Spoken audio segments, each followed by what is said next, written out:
केवल एक ही रो दिया होगा, जैसे 1, 2, या तो आप ऐसे भी कर सकते थे, ये जो कॉलम है प्लीज उसे दिल खोल के फॉलो करना, नहीं तो बाद में बहुत पछताओगे कि सर ऐसे जैसे आप बोल रहे हो। दोस्तों गिरी रूल के इस प्लेटफॉर्म पे आपका बहुत बहुत स्वागत है। आज हम डिटर्मिनेंट और मैट्रिसेस में exercise number 4.4 question number first and second solve करने वाले हैं, जिसके अंदर बहुत ही इंपॉर्टेंट टॉपिक करने वाले हैं दोस्तों, टाइप्स ऑफ मैट्रिसेस।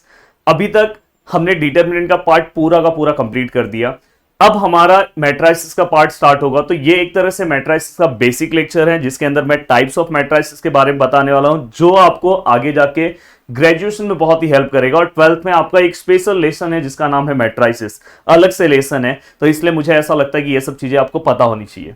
तो दोस्तों वन बाय वन हम स्टार्ट करते हैं, पर उसके पहले आपको थोड़ी बहुत चीजें पता होनी चाहिए। देखो हम यहाँ पे मैट्रिक्स को कभी भी इस सिंबल में लिखते हैं, आप इसके पहले डिटरमिनेंट को इस सिंबल में लिख चुके हैं, तो मैट्रिक्स और डिटरमिनेंट के बीच में तो एक सिंबल के अकॉर्डिंग आपको ये डिफरेंस पता चल गया। दूसरा दोस्तों, हम यहाँ पे जब कॉमन लेते हैं उसके अकॉर्डिंग भी वहां पे एक डिफरेंस है, पर वो अभी मैं नहीं बताऊंगा, वो जब हम क्वेश्चन सॉल्व करेंगे तो आपको बीच में मैं बता दूंगा, वहां पे आपको अच्छे से समझ में आएगा। अब दोस्तों यहाँ पे जैसे आपने वहां पे नंबर ऑफ रोज देखे थे, इसको हम फर्स्ट रो बोलते हैं, इसको सेकेंड रो, इसको थर्ड रो, इसको first column, second column, third column. और दोस्तों यहाँ पे हम ऑर्डर ऑफ मैट्रिक्स कैसे लिखते हैं दोस्तों, तो पहले हम रो के बारे में लिखते हैं, देन हम कॉलम के बारे में लिखते हैं। तो यहाँ पे हम रो को लेटर एम से डिनोट करते हैं, कॉलम को लेटर एन से डिनोट करते हैं। देन अगर आपको कभी कोई पूछा कि ऑर्डर ऑफ मैट्रिक्स क्या है, फॉर एग्जांपल यहाँ पे मैं एक मैट्रिक्स दे रहा हूं 2 3 1 4 3 2। अब किसी ने आपको पूछा कि बताओ इसका ऑर्डर ऑफ मैट्रिक्स क्या है, तो आप सबसे पहले देखो कि नंबर ऑफ रो कितने हैं, 1 2। नंबर ऑफ रो दोस्तों 2 है, एंड नंबर ऑफ कॉलम कितने, 1 2 3, तो इसका ऑर्डर ऑफ मैट्रिक्स कितना है, 2/3। तो इस तरह से ये बेसिक चीजें आपको पता होनी चाहिए। इसके बाद हम पढ़ेंगे टाइप्स ऑफ मैट्रिसेस और उसके रिलेटेड हम क्वेश्चन भी सॉल्व करेंगे। अब दोस्तों यहाँ पे टाइप्स ऑफ मैट्रिसेस में कुछ चीजें आपको दिख रही है, भले यहाँ पे बहुत सारी चीजें आपको दिख नहीं रहेंगी, पर यहाँ पे जो चीजें लिखी है बस वो आपको पता होना चाहिए। जैसे यहाँ पे लिखा है रो मैट्रिक्स।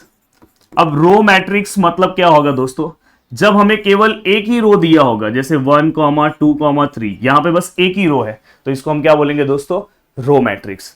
कॉलम मैट्रिक्स मतलब क्या होता है दोस्तों, जब हमें बस केवल एक ही कॉलम दिया होता है, जैसे ये एक ही कॉलम है, तो इसे हम क्या बोलेंगे, कॉलम मैट्रिक्स। वैसे तो row matrix and column matrix इतना ज्यादा इंपॉर्टेंट नहीं है, बट आपको दिया है सिलेबस में तो आपको पता होना चाहिए। इसके बाद है दोस्तों जीरो मैट्रिक्स। क्या मैट्रिक्स है, जीरो, नाम से ही पता चल रहा है कि ये हमें समझ में आ जाएगा।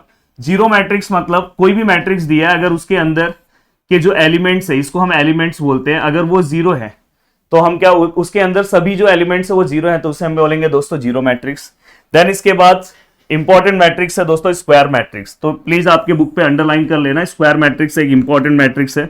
स्क्वायर मैट्रिक्स मतलब जब भी, देखो मैं यहां पे एक लिख रहा हूं, यहां पे अगर आप देखोगे नंबर ऑफ रो कितने हैं, 1 2, नंबर ऑफ कॉलम कितने हैं, 1 2। When number of row which is equal to number of column, तो वैसे मैट्रिक्स को हम क्या बोलते हैं दोस्तों, स्क्वायर मैट्रिक्स। जब नंबर ऑफ रो और नंबर ऑफ कॉलम इक्वल हो जाता है तो उसे हम क्या बोलेंगे दोस्तों, स्क्वायर मैट्रिक्स। अब आपको एक और चीज मैं बता दूं दोस्तों, यहां पे अगर सपोज यहां पे एक मैट्रिक्स है 2 1 4 -5 6 1 4 3, ये इस तरह का यहाँ पे जो मैट्रिक्स आपको दिखाई दे रहा है, इसके अंदर दोस्तों ये देखो, ये जो एलिमेंट्स है इसको हम बोलते हैं डायगोनल एलिमेंट्स। क्या बोलते हैं हम, डायगोनल एलिमेंट्स। अगर डायगोनल एलिमेंट्स के अलावा बाकी के जो एलिमेंट्स है वो अगर जीरो हो जाते हैं तो इसको हम बोलते हैं डायगोनल मैट्रिक्स। तो इतना ज्यादा इंपॉर्टेंट नहीं है। देखो यहाँ पे अगर आप देखोगे, देखो डायगोनल एलिमेंट्स है, इसके अलावा जो भी बचे हुए एलिमेंट्स है सबके सब एलिमेंट्स दोस्तों जीरो है। देखो ये भी डायगोनल एलिमेंट्स है, इसके अलावा जो बचे हुए एलिमेंट्स है सब जीरो है। तो आई थिंक मुझे ऐसा लग रहा है कि डायगोनल मैट्रिक्स के बारे में भी आपको समझ में आया। नेक्स्ट है स्केलर मैट्रिक्स। स्केलर मैट्रिक्स मतलब क्या होगा, ये स्केलर मैट्रिक्स भी डायगोनल मैट्रिक्स ही है, बट याद रखना कि इसके जो डायगोनल एलिमेंट्स हैं वो हमेशा सेम होते हैं। क्या होते हैं, सेम। देखो ये भी एक तरह का डायगोनल मैट्रिक्स ही है, क्योंकि देखो नॉन डायगोनल एलिमेंट्स जीरो है, बट इसके जो डायगोनल एलिमेंट्स है वो कैसे सेम हो जाएंगे, तो उसको हम बोलते हैं स्केलर मैट्रिक्स। तो ये भी बस आपको पता होना चाहिए, इतना ज्यादा इंपॉर्टेंट नहीं है। हाँ, very very very very important future के लिए और आगे के लिए सबसे ज्यादा इंपॉर्टेंट है आइडेंटिटी मैट्रिक्स। दोस्तों आइडेंटिटी मैट्रिक्स मतलब ऐसा मैट्रिक्स जहां पे जो उसके डायगोनल एलिमेंट्स है दोस्तों 1 1 होगा और नॉन डायगोनल एलिमेंट्स क्या होंगे, 0 होंगे। अगर 3/3 का मैं लिखूं, और ये एक तरह का स्क्वायर मैट्रिक्स होता है, यहाँ पे नंबर ऑफ रो और नंबर ऑफ कॉलम, वैसे तो डायगोनल मैट्रिक्स भी स्क्वायर मैट्रिक्स ही है, तो यहाँ पे अगर देखोगे 1 0 0 0 1 0 0 0 1, तो अगर आप इसके डायगोनल एलिमेंट्स देखोगे तो 1 1 दिखाई दे रहा है। इस तरह से इसको मैं स्केलर मैट्रिक्स भी बोल सकता हूं। देखो ये सेम है और नॉन डायगोनल एलिमेंट्स क्या है, 0 है। तो आप 2 by 2 का आइडेंटिटी मैट्रिक्स आपको पता होना चाहिए और 3 by 3 का, ये बहुत जगह काम आता है। इसको हम लेटर आई से भी डिनोट करते हैं, तो प्लीज याद रखना लेटर आई से हम इसे डिनोट करते हैं। देन इसके बाद दोस्तों ये आज अच्छे से अपने दिमाग में बिठा लेना। देन इसके बाद हम आगे आते हैं दोस्तों अपर ट्राइंगुलर और लोअर ट्राइंगुलर। सपोज यहां पे एक मैट्रिक्स में दे रहा हूं, ये 1 है, ये 3 है, ये 4 है, ये 5 है, 6 है, 7 4 है, 7 1 -1, कुछ भी मैं ले रहा हूं। ये सपोज ये तो आपको पता है डायगोनल्स है। अब दोस्तों अभी समझो ये तीनों को मैंने गायब कर दिया। यहां पे मैं यहां पे 0 ले रहा हूं, यहां पे भी 0 ले रहा हूं, यहां पे भी 0 ले रहा हूं। The elements below the diagonals, below the diagonals मतलब डायगोनल्स के नीचे, अगर डायगोनल्स के नीचे के एलिमेंट्स अगर 0 है, नीचे मतलब क्या होता है दोस्तों, ये डायगोनल्स है, डायगोनल्स के नीचे मतलब डायगोनल से नीचे के एलिमेंट्स अगर 0 है तो नीचे का उल्टा क्या होता है, ऊपर। तो इसे हम दोस्तों अगर डायगोनल्स के नीचे के एलिमेंट्स 0 हैं तो उसे हम बोलेंगे उसका उल्टा अपर ट्राइंगुलर मैट्रिक्स। तो दोस्तों ये अपर ट्राइंगुलर मैट्रिक्स में हमेशा डायगोनल्स दिखाई दे रहा होगा आपको, डायगोनल्स के नीचे के एलिमेंट 0 होते हैं। देखो ये डायगोनल्स है, ये डायगोनल्स के नीचे के एलिमेंट 0 है। वहीं अगर मैं लोअर ट्राइंगुलर्स की बात करूं, लोअर मतलब क्या होता है, नीचे, मतलब यहां पे नीचे का उल्टा क्या होता है, ऊपर। तो ऊपर के एलिमेंट्स क्या होंगे, वहां पे 0। तो इस तरह के मैट्रिक्स में अगर आप देखोगे, देखो डायगोनल्स है, ऊपर के एलिमेंट्स आपको 0 दिख रहे हैं, लोअर ट्राइंगुलर्स। ये दोनों मैट्रिक्स का जरूरत आपको 12th क्लास में आने वाला है, यहां तो रहेगा ही, पर 12th क्लास में ये चीजों का आपके बारे, इस चीजों के बारे में आपको पता होना चाहिए।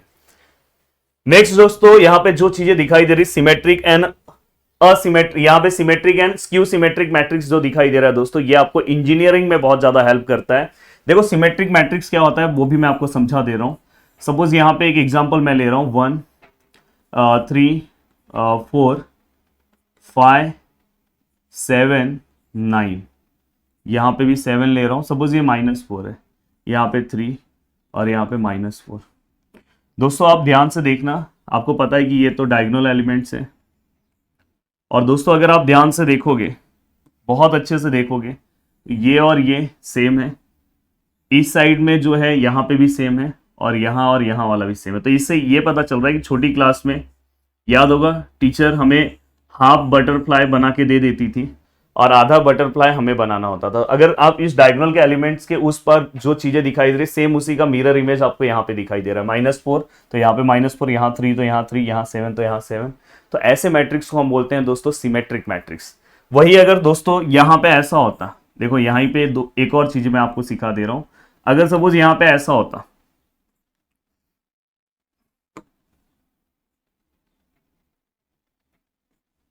हाँ, अब अगर आप ध्यान से देखोगे तो दोस्तों यहां पे आपको दिख रहा होगा ये डायगोनल्स है। देखो यहां -3 है तो यहां पे 3 है, उल्टा। यहां -4 है तो यहां पे 4 है, मतलब उसका उल्टा। यहां 7 है तो उसका उल्टा, यहां -7 है। तो जब उसका अपोजिट नंबर हो तो उसको हम बोलते हैं दोस्तों स्क्यू सिमेट्रिक। क्या बोलते हैं, स्क्यू सिमेट्रिक। तो अगर आप देखना है तो आप एग्जाम्पल के तौर पर यहां पे भी देख सकते हो। देखो यहां पे दिखाई दे रहा है। हाँ, यहां पे एक और चीज आपको ध्यान रखना है कि एक मैंने यहाँ पे, हाँ, स्क्यू सिमेट्रिक में आपको एक चीज ध्यान रखना है कि इसके जो डायगोनल्स एलिमेंट्स है वो हमेशा 0 होंगे। इसके जो डायगोनल्स एलिमेंट्स है वो हमेशा क्या होंगे दोस्तों, 0 होंगे। तो बस ये एक चीज आपको ध्यान रखना है कि इसके डायगोनल्स एलिमेंट्स है वो 0 होंगे, और बाकी जो आपको यहाँ पे जो एलिमेंट्स दिखाई दे रहा है जस्ट यहाँ पे क्या रहेगा दोस्तों, अपोजिट रहेगा। तो ये चीजें आपको पता होनी चाहिए।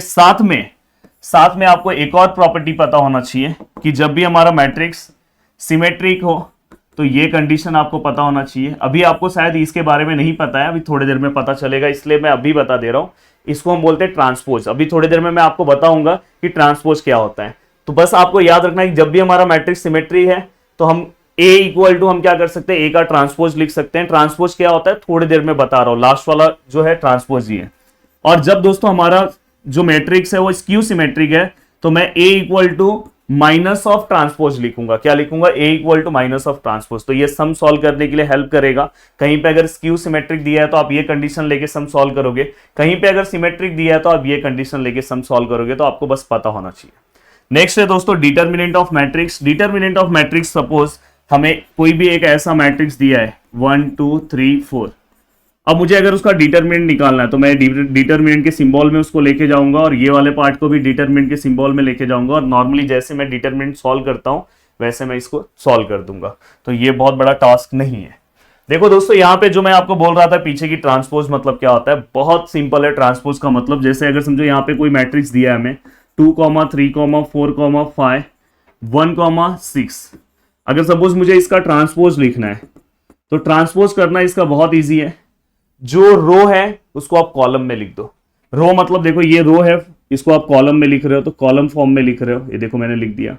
ये हमारा सेकंड रो है, इसे हम सेकंड कॉलम की तरह लिख रहे हैं। तो फाइनली अगर आप देखोगे तो जब इंटरचेंज करना, रो को कॉलम कर देना, कॉलम को रो कर देना।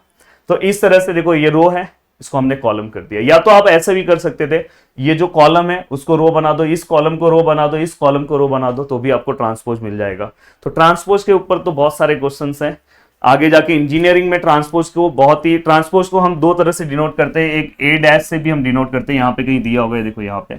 तो इंजीनियरिंग में मोस्टली हम ए डैश से डिनोट करते हैं और यहाँ पे हम ए रेस टू टी बार बार लिखते रहते हैं। तो ये चीजें आपको यहाँ पे बहुत अच्छे तरीके से समझ में आ गई है। अब चलते हैं दोस्तों आगे, 1 बाय 1 एक्सरसाइज के क्वेश्चन सॉल्व करते। पहले हम क्वेश्चन नंबर फर्स्ट नहीं सॉल्व करते, पहले क्वेश्चन नंबर सेकंड सॉल्व करते, देन क्वेश्चन नंबर फर्स्ट। देखो यहाँ पे आपको बस क्या करना है दोस्तों, आइडेंटिफाई करना है कौन कौन से मैट्रिक्स का यहाँ पे नाम दिया है, पहले वो देख लो। यहाँ पे बोला है row matrix, column matrix, square matrix, diagonal matrix, scalar matrix, unit matrix. Unit मतलब identity matrix, upper triangular, lower triangular, symmetric, skew symmetric. तो दोस्तों ध्यान से, बहुत अच्छे से। और कभी कभी हो सकता है कि एक मैट्रिक्स एक से ज्यादा मैट्रिक्स हो, मतलब कि वो हो सकता है कि वो स्केलर भी हो, डायगोनल्स भी हो। तो भी आपको यहाँ पे ध्यान रखना है कोई एक ही नाम लिखना है। तो देखो सबसे पहले ये थर्ड वाले का नाम बता दो, क्या है, क्या नाम है बताओ। ऐसे आपके एग्जाम में ये क्वेश्चन आने के चांसेस कम है, पर हो सकता है कि कभी कभार, क्योंकि ये पूरे एक्सरसाइज में जो सबसे इंपॉर्टेंट क्वेश्चन है वो नेक्स्ट लेक्चर में मैं कराने वाला हूं।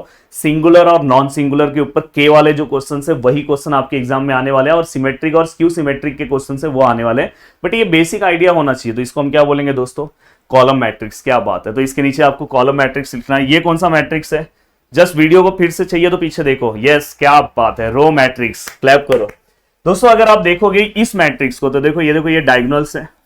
डायगोनल्स के बिलो के एलिमेंट्स क्या है दोस्तों, जीरो है। अगर डायगोनल्स के बिलो के एलिमेंट्स अगर आपको जीरो दिखाई दे रहे हैं तो हम क्या बोल सकते हैं दोस्तों, मैंने बोला था जब नीचे होगा तो उसका उल्टा क्या होता है, ऊपर। ऊपर मतलब अपर ट्रायंगुलर मैट्रिक्स, तो इसका नाम क्या होगा, अपर ट्रायंगुलर मैट्रिक्स। यहां पे अगर आप देखोगे तो दोस्तों सभी के सभी डायगोनल्स एलिमेंट जीरो हैं। तो मैंने बोला कि अगर जब भी डायगोनल एलिमेंट जीरो है तो दिमाग में रखो स्क्यू सिमेट्रिक। और चेक करो यहाँ पे, सच में यहाँ पे जस्ट अपोजिट है क्या, अगर 4 का अपोजिट -4, क्या बात है, 7 का अपोजिट -7, -3 का अपोजिट 3, हाँ यस। तो ये स्क्यू सिमेट्रिक मैट्रिक्स हो गया। तो यहाँ पे हमने चारों मैट्रिक्स से नाम बता दिए। कुछ क्वेश्चंस यहाँ पे भी है। आप क्या बता सकते हो मुझे ये कौन सा मैट्रिक्स है दोस्तों। मैंने बोला था जब नॉन डायगोनल एलिमेंट जीरो है और बीच के एलिमेंट सेम है, डायगोनल एलिमेंट सेम है, तो इसको हम बोलते हैं स्केलर मैट्रिक्स। क्या बोलेंगे, क्या बात है, स्केलर। ये मैं चाहता हूं कि आप बोल दो, मुझे बहुत अच्छा लगेगा। देखो डायगोनल्स के अबो के एलिमेंट्स, ऊपर के जो एलिमेंट्स है दोस्तों वो कैसे हैं, ऊपर के जो एलिमेंट्स है वो जीरो है। तो ऊपर का उल्टा क्या होता है, नीचे, मतलब लोअर ट्रायंगुलर मैट्रिक्स। इसे हम क्या लेंगे, लोअर ट्रायंगुलर मैट्रिक्स। यहां पे अगर आप देखोगे दोस्तों तो यहां पे डायगोनल्स के अलावा जो भी एलिमेंट्स हैं सबके सब जीरो हैं। तो मैंने क्या बोला है, इसे जब भी नॉन डायगोनल एलिमेंट्स जीरो होंगे तो उसे हम बोलेंगे डायगोनल मैट्रिक्स। आप चेक कर लो कि डायगोनल मैट्रिक्स का भी नाम लिखा है कि नहीं लिखा है। भाई लिखा है, तो आप इसे डायगोनल मैट्रिक्स बोल सकते हो। एक बार फिर से टाइप्स को अच्छे से पढ़ लो। अब यहां पे अगर आप देखोगे, देखो ये आपके डायगोनल्स हैं।